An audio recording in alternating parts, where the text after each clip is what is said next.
નમસ્કાર. દિવસભરના તાજા સમાચારોમાં તમારું સ્વાગત છે. તમારી સાથે હું છું પિનલગીરી ગોસ્વામી. સમાચારો વિસ્તારથી જાણીએ એ પહેલા મહત્વના સમાચારો ઉપર એક નજર. નમસ્કાર મિત્રો સ્વાગત છે તમારું અમારી યુટ્યુબ ચેનલમાં.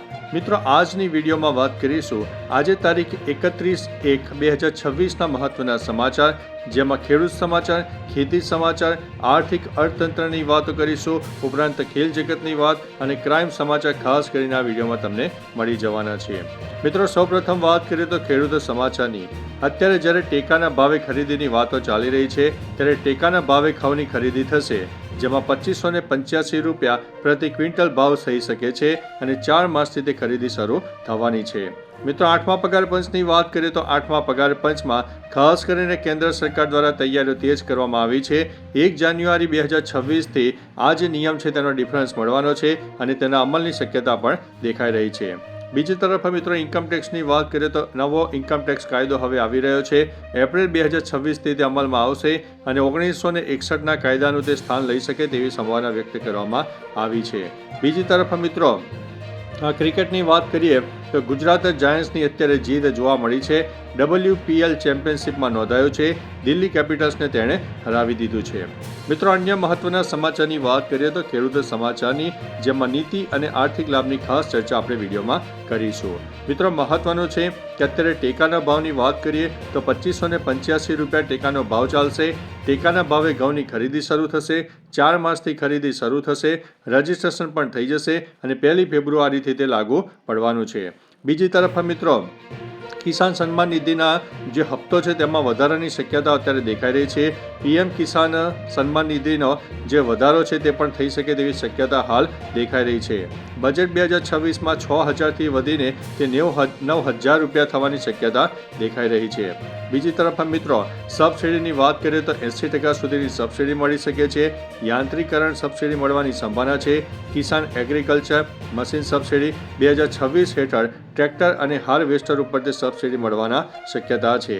મિત્રો, બીજી તરફ પાક નુકસાનીની વાત કરીએ તો પાક નુકસાનીની સહાય જામનગર સહિતના જિલ્લાઓમાં અરજીઓ હવે ધીમે ધીમે મંજૂર થવા માંડી છે અને ખેડૂતોને સીધા ખાતામાં તેમની પાક સહાય મળવાની છે.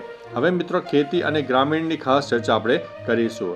ખાસ કરીને બજાર ભાવ, જેમાં એરંડાની વાત કરીએ તો 1268 થી લઈને 1357ની આસપાસ ભાવ બોલાઈ શકે છે.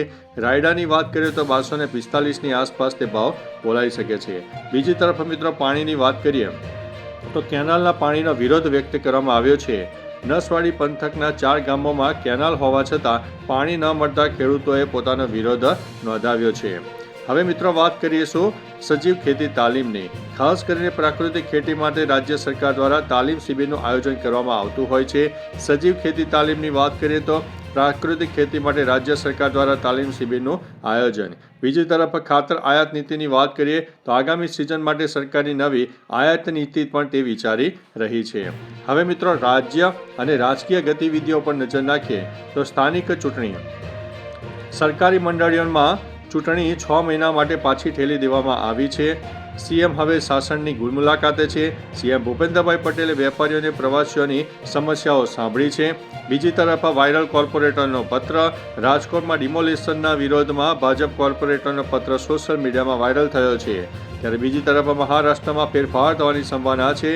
સુનેત્રા પવાર નવા નાયબ મુખ્યમંત્રી બની શકે તેવી શક્યતા દેખાઈ રહી છે.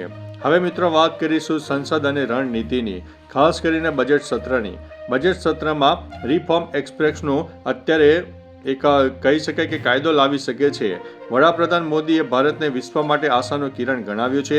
નિર્મલા સીતારમણ સતત 9મી વખત બજેટ રજૂ કરીને રેકોર્ડ બનાવશે તેવી શક્યતા છે. બીજી તરફ મિત્રો, વિપક્ષનો હોબાળો જોવા મળ્યો છે. મોંઘવારી અને બેરોજગારી મુદ્દે સરકારની ઘેરવાની તૈયારીઓ પણ કરી લીધી છે. બાંગ્લાદેશ ચૂંટણીની વાત કરીએ તો મિત્રો, પાડોશી દેશમાં ચૂંટણીને લઈને રાજકીય અત્યારે હલચલ જોવા મળી રહી છે અને અત્યારે ઉથલપાથલ પણ થઈ રહી છે. હવે મિત્રો, અર્થતંત્ર અને વિકાસની ખાસ વાત કરીએ તો જાન્યુઆરી 2026 8મો પગાર પંચ. સરકારી કર્મચારીઓના પગારમાં મોટો વધારો થવાની શક્યતા. ઇન્ફ્રાસ્ટ્રક્ચરની વાત કરીએ તો Ahmedabad steel bridge make in India અંતર્ગત 100 મીટર લાંબો બ્રિજ તૈયાર થશે. ડિજિટલ ઇન્ડિયા સેટેલાઇટ ઇન્ટરનેટથી લેવામાં આવશે. બીજી તરફ મિત્રો એપ્રિલ 2026ની વાત કરીએ તો નવો ઇન્કમ ટેક્સ કાયદો આવી શકે છે. 1961ના જૂના કાયદાના સ્થાને નવો કાયદો આવે તેવી સંભાવના દેખાઈ રહી છે. હવે મિત્રો રાષ્ટ્રીય ઘટનાક્રમો ઉપર નજર નાખીએ તો પ્લેન ક્રેશની ઘટના. બારામતીમાં પ્લેન ક્રેશ થયો. રાષ્ટ્રીય સ્તરે તેના તપાસ કરવાના આદેશ આપવામાં આવ્યા છે. ગાંધી પુણ્યતિથિની વાત કરીએ તો 78મી પુણ્યતિથિ નિમિત્તે શહીદોને શ્રદ્ધાંજલિ અર્પણ કરાઈ. વાતાવરણની વાત કરીએ તો ઠંડીનું મોજું ફરી વળ્યું. ઉત્તર ભારતમાં હિમવર્ષા અને તેની અસર ગુજરાતમાં પણ જોવા મળી છે. રેલવેના નિયમોની વાત કરીએ તો તત્કાલ ટિકિટ બુકિંગના સમયમાં મોટો ફેરફાર કરવામાં આવ્યો છે. આધાર કાર્ડ ફ્રોડની વાત કરીએ તો અમદાવાદ કલેક્ટર કચેરીમાં 3 વ્યક્તિઓ ઝડપાયા છે, જેમાં આધાર કાર્ડ ફ્રોડની મોટી ઘટના સામે આવી છે. હવે મિત્રો આંતરરાષ્ટ્રીય સમાચાર ઉપર નજર નાખીએ તો સૌપ્રથમ વાત કરીશું અમેરિકાની. અમેરિકામાં સોલાર એલાયન્સમાંથી પીછેહટ, રેકોર્ડ બ્રેક હિમવર્ષા નોંધાઈ છે. બીજી તરફ સ્વિટ્ઝરલેન્ડની વાત કરીએ તો રિસોર્ટ બારમાં વિસ્ફોટ થયો છે, જેમાં 10 વ્યક્તિઓના થયા છે મોત. તુર્કીની વાત કરીએ તો ભારે વરસાદ અને પૂરને કારણે અત્યારે લોકોની હાલત કફોડી બની ગઈ છે.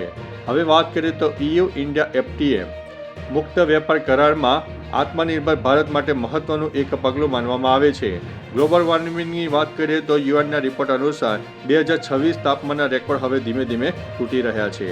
હવે મિત્રો વાત કરીએ તો ક્રિકેટ જગતની. ગુજરાત જાયન્ટ્સ ચેમ્પિયનશિપ બની ગયું છે. WPL 2026માં દિલ્હી કેપિટલ્સને 3 રને હરાવીને ઐતિહાસિક જીત જોવા મળી છે. અંડર-19 વર્લ્ડ કપની વાત કરીએ તો ભારતે ઝિમ્બાબ્વેને 204 રને હરાવી દીધું છે. T20 વર્લ્ડ કપ 2026ની વાત કરીએ તો ભારત પાકિસ્તાન મેચની તારીખો જાહેર કરવામાં આવી છે. સૂર્યકુમાર યાદવની વાત કરીએ તો ICC T20 રેન્કિંગમાં ફરીથી તે પ્રથમ ક્રમે જોવા મળ્યો છે.